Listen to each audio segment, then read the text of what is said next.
Assalamualaikum warahmatullahi wabarakatuh. Halo semuanya, jumpa lagi dengan saya Chow Sing Sing, kurator dari podcast Horror Night Story. Halo, apa kabar semuanya? Semoga kalian semua sehat-sehat ya. Dan pada malam hari ini saya akan melanjutkan tweet Twitter yang kemarin, yaitu dari KKN Desa Prewangan yang dituliskan oleh Mas Rama Atmaja. Jadi ini part kedua dan terakhirnya ya. Oke, daripada kita berlama-lama, mari kita simak ceritanya. Sekitar pukul 3 dini hari, keadaan baru bisa kondusif dan tenang. Teman-teman Ufi yang perempuan sudah bisa tertidur kembali. Sedangkan para mahasiswa masih berjaga sambil sesekali bercanda untuk mencairkan suasana yang tadi terasa tegang. Ketika telah siuman, badan Eli mendadak mengalami demam, sehingga tak bisa mengikuti aktivitas KKN di keesokan harinya. Seorang temannya yang bernama Rina dimintai tolong oleh Ulfi untuk menjaga dan menemaninya di dalam kamar. Rina adalah seorang gadis yang periang, tapi semenjak dimintai tolong oleh ketua kelompok untuk menjaga temannya yang sedang sakit, pembawaan Rina menjadi sedikit pendiam. Sebenarnya Ufi pun merasa khawatir dengan keadaan dua orang teman perempuannya yang tiba-tiba bersikap aneh itu. Tapi dia tetap berpikir positif. Dan dikala waktu senggang, Ufi pasti menengok untuk mengetahui perkembangan kondisi dua mahasiswi itu. 2 hari berselang, Ufi dan teman-teman lainnya merasa bersyukur karena Eli sudah sembuh dari demamnya. Dan Rina pun kembali riang seperti semula. Pada hari yang ke-18, kelompok yang diketuai oleh Ufi mengadakan program kegiatan untuk murid-murid SD di kampung itu. Salah satu kegiatannya adalah acara penjelajahan antar SD di beberapa pos. Kegiatan berawal dari pagi hari dan sudah selesai di siang hari. Kelompok Ufi pun akhirnya merasa senang atas kesuksesan acara yang mereka laksanakan hari itu, tanpa mendapatkan kendala apapun. Ya, bisa dikatakan kegiatan tersebut merupakan salah satu program unggulan bagi kelompok mereka. Ketika semua teman-teman Ufi sedang merayakan keberhasilan mereka, tampak Edi yang hanya duduk di teras dengan kepala menunduk. Karena sikap yang ditunjukkan oleh Edi berlangsung cukup lama, akhirnya salah satu temannya berusaha untuk menghibur dan bercanda. Namun, seloroh yang dilontarkan seperti ejekan dan usil. Tiba-tiba saja Edi yang dari tadi diam langsung bangkit dan mencekik leher temannya yang usil itu. Teman-teman yang lain melihat kejadian itu menjadi terkejut dan panik, dan berusaha menolong pemuda yang sedang tercekik itu. 5 orang pemuda berusaha melepaskan tangan dan menarik tubuh Edi yang berpostur kurus. Tapi anehnya, kekuatan yang dimiliki Edi saat itu tak mampu dipatahkan oleh pemuda yang berbadan besar, lebih besar darinya, padahal orang 5. Secara logikanya, tubuh Edi itu kurus. Bahkan mengangkat air galon pun mengeluh tak kuat. Tetapi anehnya, 5 orang pemuda itu tak mampu melerai dan melepaskan tangan Edi. "Ayo semua ke sini, berani sama aku. Akan kuhabisi kalian satu-satu," geram Edi dengan suara memekik. Ufi pun tetap berusaha untuk menolong temannya dengan mengucapkan asma Allah. Akhirnya pemuda yang tercekik tadi bisa ditarik karena cekalan tangan Edi mulai sedikit merenggang. Tak berhenti sampai di situ. Edi yang tubuhnya telah dikuasai oleh sosok gaib berlari ke kamar nomor 4, lalu duduk di atas kasur sambil sesekali mengeram. Raut wajahnya terlihat murka, tak bisa mengenali teman-temannya. Bahkan kata-kata umpatan keluar dari mulutnya sampai menunjuk ke arah Dudu dan pemuda yang dicekiknya tadi. "Kalian gak sopan." Setelah menghardik, tubuh Edi tiba-tiba terkulai dan tertidur di atas kasur. Kejadian tersebut terjadi di sore hari jam 4. Keadaan sudah sangat gelap seperti menjelang maghrib. Apalagi cuaca pun sedikit mendung. Aduh, kok sampai bahaya begini sih? Apa sebaiknya aku lapor aja ya? Tapi apa mungkin mereka percaya?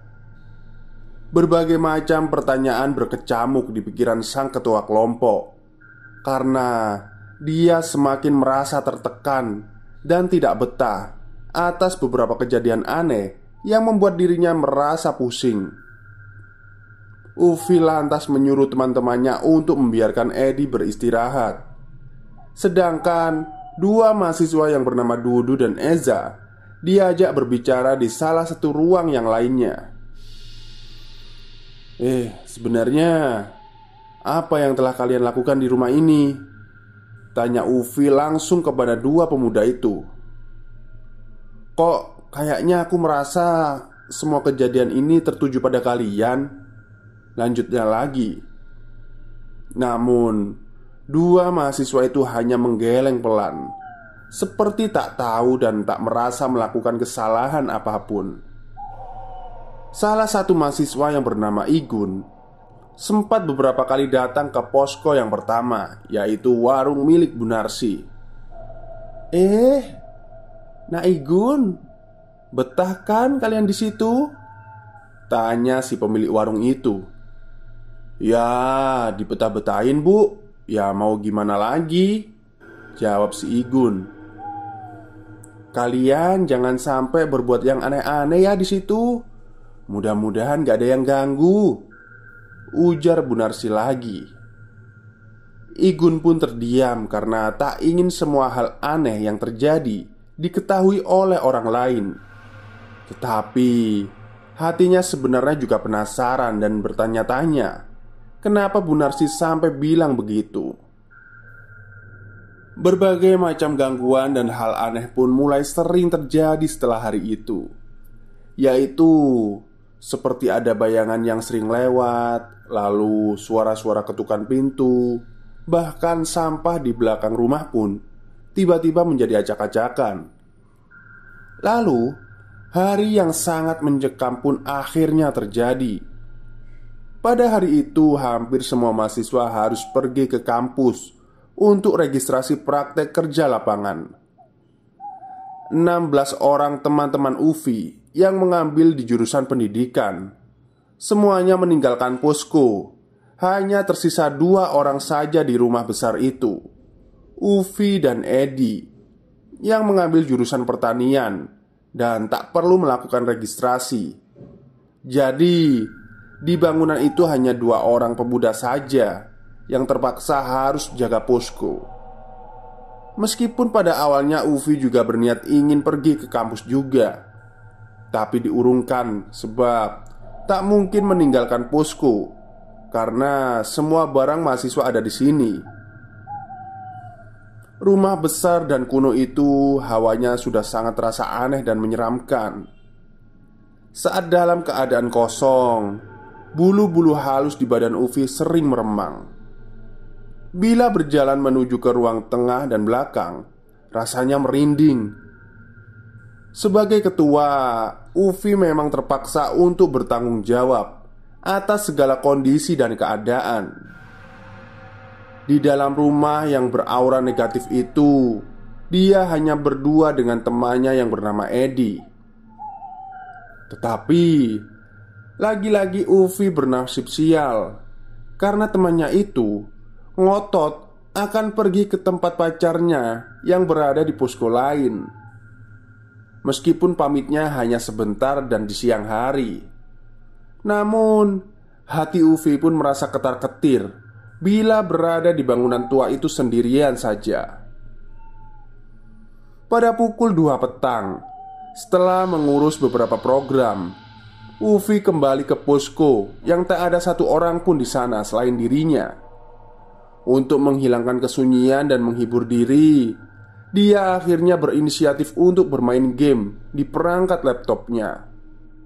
Saat Ufi sedang asyik menatap layar benda persegi 4 itu, ekor matanya tak sengaja melihat ke arah sampingnya. Ada sesosok tubuh yang tinggi besar berwarna merah, seperti sedang mengawasi dirinya. Sontak dia menoleh, namun sosok itu tak terlihat lagi. Dan ketika kembali menatap layar laptop, sosok itu muncul lagi.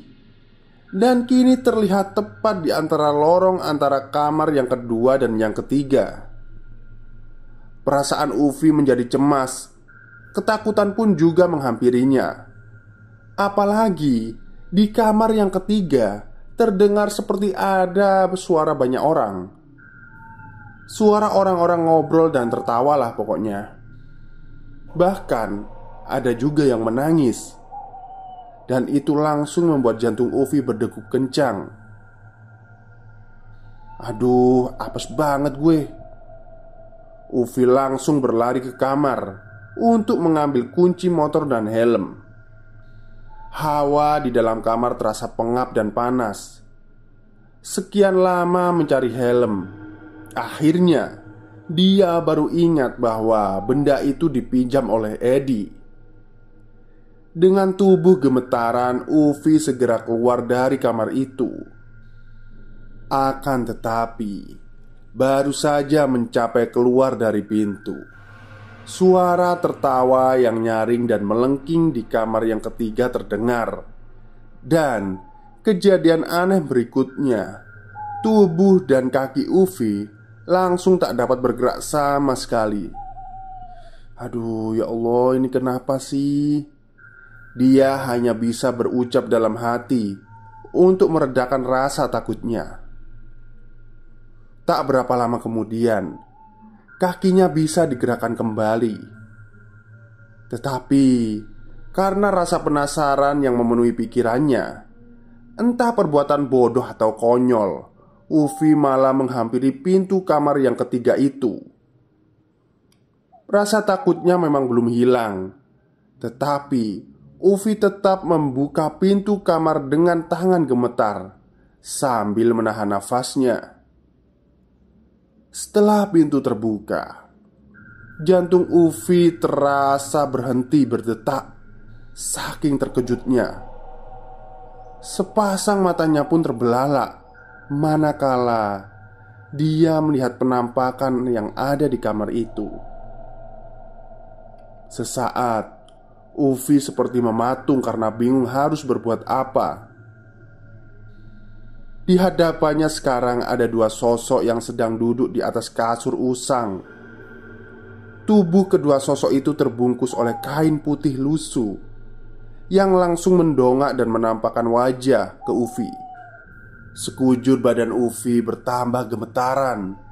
Lalu suara teriakan bisa keluar dari mulutnya. Bagaimana dia tidak ketakutan bila dua sosok yang dilihatnya itu menampakkan wajah yang sangat menyeramkan. Kain putih kumal yang membungkus dua sosok itu saja sudah bisa membuat Ufi hampir terkencing di celana. Apalagi saat melihat wajah dua makhluk gaib itu yang sangat hancur. Bahkan bola-bola matanya melotot hampir lepas dari rongganya. Ufi berteriak sekencang-kencangnya hingga dia sampai di luar rumah. Yang bertepatan saat itu adzan maghrib berkumandang. Tanpa pikir panjang lagi, Ufi langsung bergegas menuju ke masjid. Setelah menunaikan sholat, dia bermaksud meminta bantuan kepada salah satu ustadz yang selalu mengajar pengajian kepada anak-anak di kampung itu. "Kang, duluan ya. Aku harus ke kota karena ada urusan mendadak," ucap Ustadz itu terburu-buru. Padahal Ufi sudah menunggu di teras masjid cukup lama. "Waduh, gimana nih?" gumam Ufi. Kakinya langsung terasa lemas, seperti baru saja mengalami cinta yang bertepuk sebelah tangan. Pemuda itu pun kebingungan. Hendak pulang ke posko tapi masih takut. Dia pun ingin pergi ke kepala dusun, tapi dia merasa sungkan sebab sudah beberapa kali dia menceritakan hal-hal aneh yang terjadi di rumah itu. Tapi tidak selalu mendapat respon yang baik dari lelaki yang menjabat sebagai kepala dusun itu. Ufi masih berjalan dengan gontai. Badannya letih dan lesu. Jantungnya pun sudah lemas.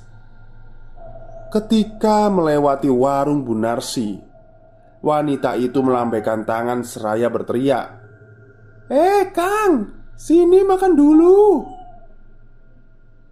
Seperti mendapatkan angin segar, Ufi tak menyanyiakan panggilan itu. Setengah berlari langsung dihampirinya warung makan itu. "Bu, makan sama ayam goreng satu ya," ucap Ufi setelah duduk di sebuah bangku yang tersedia. Sambil menyiapkan makanan, wanita pemilik warung berkata, "Kasihan banget deh kalian.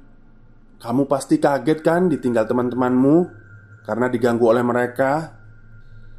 Ufi sedikit terkejut, tetapi berusaha menyembunyikan hal yang terjadi. Lalu dia bertanya basa-basi, "Maksudnya gimana ya, Bu?" "Gak apa-apa. Sudah, kamu di sini aja dulu. Soalnya mereka jahil. Namanya juga rumah sudah hampir 6 tahun tak berpenghuni. Apalagi rumah sebelahnya milik Pak Wahyu itu sudah 2 tahun terbengkelai akibat kebakaran. Tapi ya didiamkan aja. Ya sudah pasti bisa dibayangkan lah apa saja yang ada di rumah itu," ucap Bu Narsi menerangkan. Ufi yang sedang menikmati makanan hanya menanggapi penjelasan dari Bu Narsi itu dengan tersenyum sedikit. Kemudian dengan nada setengah berbisik, Bu Narsi melanjutkan cerita lagi. "Rumah itu dulunya milik ibunya Pak Budi. Beliau adalah salah satu orang yang terkenal sebagai tukang pijat urut di zamannya. Tapi suatu hari beliau meninggal secara mendadak dan aneh. Ya banyak sih yang bilang keluarga Pak Budi itu punya seperti peliharaan atau penjaga yang wujudnya buto merah. Makanan di piring telah habis, tetapi Ufi belum mau beranjak pergi. Selain takut sendirian berada di rumah itu, dia juga masih penasaran dengan ceritanya. Nah, dari sini ibu sering melihat beberapa keusilan penghuni makhluk itu, baik yang merah berdiri di depan pintu rumah atau perempuan yang sering usil naik di boncengan motor warga yang melewati rumah itu pada malam hari. Hehe, iya Bu, teman kami pernah ada yang kerasukan. Tapi untungnya gak berlangsung lama, dia sadar," timbal Ufi keceplosan. "Shh, sudah. Jangan cerita hal itu kepada siapapun. Simpan saja sendiri kejadian itu, dan bisa dijadikan sebagai pelajaran." Bu Narsi lalu segera melayani beberapa pembeli yang baru datang. Barulah ketika adzan Isya berkumandang, terlihat Edi datang dan akan masuk ke posko. Dari tempat Bu Narsi, Ufi melihat temannya itu mengangguk, lalu akan memutar arah motornya. Ed, kamu mau kemana lagi?" Ufi dengan setengah berlari menghampiri dan berteriak karena tak ingin ditinggalkan temannya itu lagi. "Loh, kamu kok ada di sini, Vi? Bukannya tadi di dalam sedang main game? Kamu tadi malah nyuruh aku beli makanan," jawab Edi dengan raut wajah keheranan. Secara refleks, Edi langsung menoleh ke arah posko. Dia pun sangat kaget karena dia tadi melihat posko dalam keadaan terang dan terlihat enak dipandang. Tetapi saat dilihat kembali, menjadi gelap gulita. Sedangkan pintu yang di samping tampak sedikit terbuka. Anjir, mulai lagi, Vi. Gimana nih? Edi langsung terlihat ketakutan. Sudah, masuk saja. Kita kan berdua, ujar Ufi. Dia tak ingin bila posko dalam keadaan kosong, sebab masih ada beberapa barang milik temannya. Setelah mengunci pintu kamar, mereka berdua mencoba untuk tidur. Di hari-hari biasanya, mereka selalu tidur larut malam. Di malam itu, baru pukul 9, dua orang pemuda itu diliputi perasaan was-was dan ketakutan. Lebih memilih untuk tidur segera. Akan tetapi, belum sampai terlelap, mereka terbangun lagi karena mendapat gangguan. La ilaha illallah. Gempa bangun, teriak Ufi karena merasakan ranjangnya bergetar hebat. Keterkejutan Ufi tak sampai di situ. Temannya itu memang langsung bangkit dari tidurnya dengan posisi tubuh membelakangi Ufi. Tapi kepala Edi berbalik tanpa memutar tubuhnya. Ufi pun hampir mencekik temannya itu, manakala mata Edi yang melotot berwarna putih semua. Mulutnya menganga lebar. Ya Allah. Tiba-tiba Ufi dan Edi langsung tak sadarkan diri. Ketika siuman dari pingsannya, Ufi mendapati dirinya tertidur di atas lantai, sedangkan temannya masih terlelap di pojokan tempat tidur. Bangun Ed, kita subuhan yuk. Ufi membangunkan Edi dan perlahan sambil menahan rasa takut. Sepulang dari masjid, mereka tak langsung kembali ke posko, tetapi berjalan ke posko yang lain untuk menenangkan diri dan bertemu dengan teman-teman yang berada di tempat yang berbeda. Posko 32 yang ditempati oleh Ufi dan kawan-kawan terletak di desa C, sedangkan yang dikunjungi adalah posko 34 yang berada di desa B. Dua pemuda itu berjalan tanpa berbicara sepatah kata pun. Mungkin masing-masing masih memikirkan kejadian-kejadian aneh yang mereka alami semalam. Setelah sampai dan bertemu teman-teman yang berada di posko lain, ternyata dia malah mendapatkan cerita-cerita menyeramkan yang juga dialami oleh teman-temannya. Pada awalnya, mereka yang di posko 34, para perempuan dan laki-laki juga disatukan dalam satu rumah. Baru 2 hari menempati posko, datang seorang tokoh agama setempat yang menganjurkan agar mereka tinggal terpisah. Menurut si bapak itu, tak baik bila lelaki dan perempuan dijadikan satu, apalagi bukan mahram. Teman-teman perempuan akhirnya mencari tempat lain, yaitu rumah yang lebih kecil, tetapi juga merupakan bangunan tua. Walaupun pada mulanya mereka cukup senang karena mendapatkan harga sewa yang murah. Akan tetapi, baru saja menempati 1 malam, sudah mendapatkan bermacam gangguan menyeramkan. Pada saat hari telah larut, mereka selalu dikejutkan oleh suara benda-benda yang berjatuhan, seperti gelas kaca yang jatuh dan perabotan yang dibanting.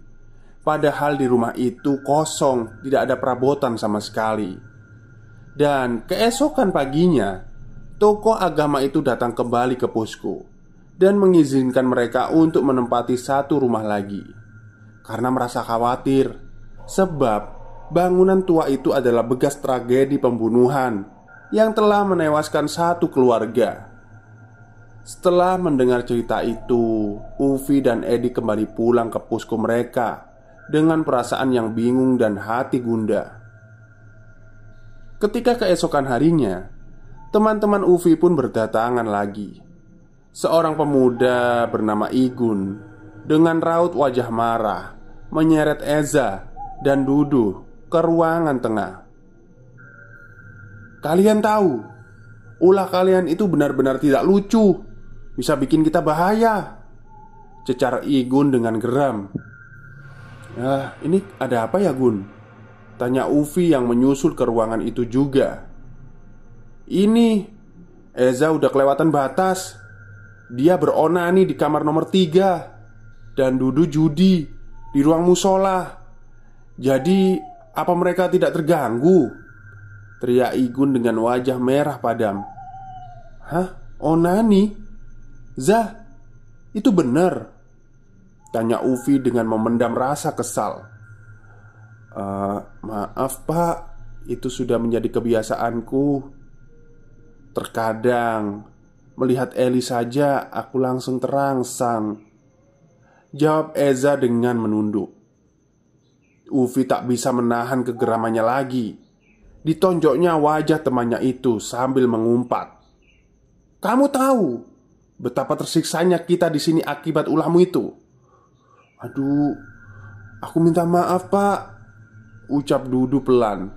"Aku sudah tidak sopan telah memakai tempat ibadah untuk judi," tambahnya lagi. Setelah hari itu, ketika dua pemuda yang telah mengakui kesalahan itu meminta maaf, tak ada lagi kejadian aneh yang mereka alami. Dan keadaan pun terasa lebih tenang dan nyaman. Hingga sampai saatnya mereka kembali ke tempat masing-masing. Pada saat mereka akan meninggalkan bangunan yang telah ditempati selama 40 hari itu, Ufi sempat menoleh ke arah jendela kaca sebelum menaiki kendaraan yang menjemput para mahasiswa. Secara samar-samar terlihat oleh Ufi penampakan wajah seorang gadis yang tersenyum padanya. Ufi lantas menghitung jumlah teman-teman perempuan karena takut kalau ada yang tertinggal di rumah itu. Setelah mendapatkan jumlah yang pas, Ufi hanya bertanya-tanya dalam hati, "Siapa ya tadi?" Ketika sudah di perjalanan, Ufi dan semua temannya merasa lega karena telah bisa melalui berbagai cobaan yang ada di rumah besar itu. Termasuk Eza yang merasa lega tak lagi tinggal di bangunan yang menyeramkan itu. Dia pun akhirnya berani bercerita tentang hal yang dialaminya, yaitu tentang ranjang goyang di dalam kamar nomor 3. Semula dia menganggap bahwa ketika dia tidur merasakan ranjangnya bergoyang adalah ulah dari teman-temannya yang usil. Tetapi setelah beberapa hari mengalami kejadian itu, teman-teman sekamar juga mendapatkan gangguan yang sama dan saling bertanya serta menuduh antara satu dan yang lainnya. Di dalam kamar yang ditempati oleh 4 mahasiswa itu memang mempunyai aura yang mistis, dengan hawa yang tiba-tiba dingin lalu berubah menjadi pengap dan panas. Keempat pemuda itu pun tak ada yang mengakui kalau sudah berbuat usil. Malah salah satu di antara mereka sering merasa ada sesosok pocong yang menindih badannya ketika ranjang tengah bergoyang, sambil berbisik di telinga, "Kamu nggak pulang?" Semua yang mendengar cerita itu menjadi tertegun dan tak ada yang berani berkomentar. Seorang mahasiswa bernama Rina akhirnya mengungkapkan kejadian yang pernah dialaminya. Di malam yang ke-16, dia hanya mampu berteriak sebelum pingsan ketika melihat sosok tubuh yang sangat besar berwarna merah dengan wajah menyeramkan. Sosok itulah yang pernah dilihat oleh Ufi juga. Nah, Buto Abang itulah yang pernah masuk di tubuh Eli dan Edi, tukas Dani, yang langsung membuat teman-temannya terkejut saling berpandangan sejenak.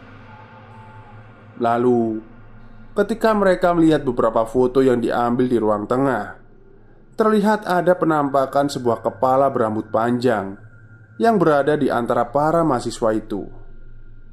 Namun, mereka merasa bersyukur karena telah bisa menyelesaikan tugas KKN dengan baik. Dani ini merupakan seorang pemuda yang peka tentang hal-hal gaib. Dia bisa merasakan dan melihat sosok-sosok yang tak kasat mata. Sebelumnya aku ini bisa melihat hal-hal gitu.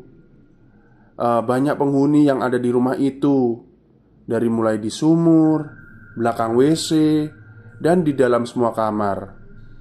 Namun, gak tahu kenapa mereka itu menahan amarahnya. Tapi sebenarnya makhluk-makhluk itu merasa terganggu dengan kita. Tapi kayaknya mereka sungkan. Mungkin Pak Kordes lah yang sepertinya membawa penjaga dari rumah, sehingga kita semua tak sampai mendapatkan gangguan yang berakibat fatal dan yang bisa dijadikan pelajaran buat Eza dan Dudu. Juga termasuk kita semua harus menjaga perilaku di tempat lain, kata Dani. Sesaat kemudian, mereka yang masih duduk di kendaraan melirik ke arah Ufi. Sedangkan yang merasa diperhatikan masih diam dan bertanya-tanya dalam hati, penjagaan. Aku aja gak pernah suka dengan hal yang kayak gitu. Bagaimana mungkin aku memiliki penjaga? Kata Ufi dalam hati. Dan kamu jangan ngarang. Aku gak pernah tuh suka hal-hal kayak gitu, cetut Ufi. Orang tuamu, Vi, mungkin merekalah yang selalu berdoa siang malam untukmu. Penjaganya ya dari Allah. Pasti lebih terbaik daripada segala penjaga yang ada di muka bumi ini, ujar Dani lagi. Tanpa membantah lagi, akhirnya Ufi hanya bisa membenarkan ucapan temannya itu dalam hati.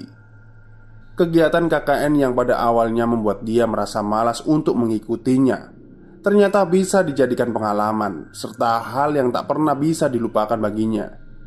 Ketika bisa melihat perwujudan sosok gaib yang tak enak dipandang, akhirnya membuat Ufi menyadari bahwa ada makhluk lain yang berada berdampingan dengan manusia. Selama kita tidak mengganggu, mereka pun juga tidak akan mengusik kita. Baik, itulah akhir cerita dari KKN Desa Prewangan. Dan itu tadi adalah part terakhir ya. Pesan moral yang bisa kita lihat dari cerita ini adalah, yang pertama, jangan onani sembarangan dan jangan berbuat tidak sopan di tempat yang asing, karena kita tidak tahu apa yang ada di situ. Baik, sebelumnya saya mohon maaf kalau cerita kedua ini suara saya agak parau ya, karena tadi siang banyak makan pedas. Mungkin itu saja yang bisa saya sampaikan pada malam hari ini. Kurang lebihnya saya mohon maaf. Wassalamualaikum warahmatullahi wabarakatuh.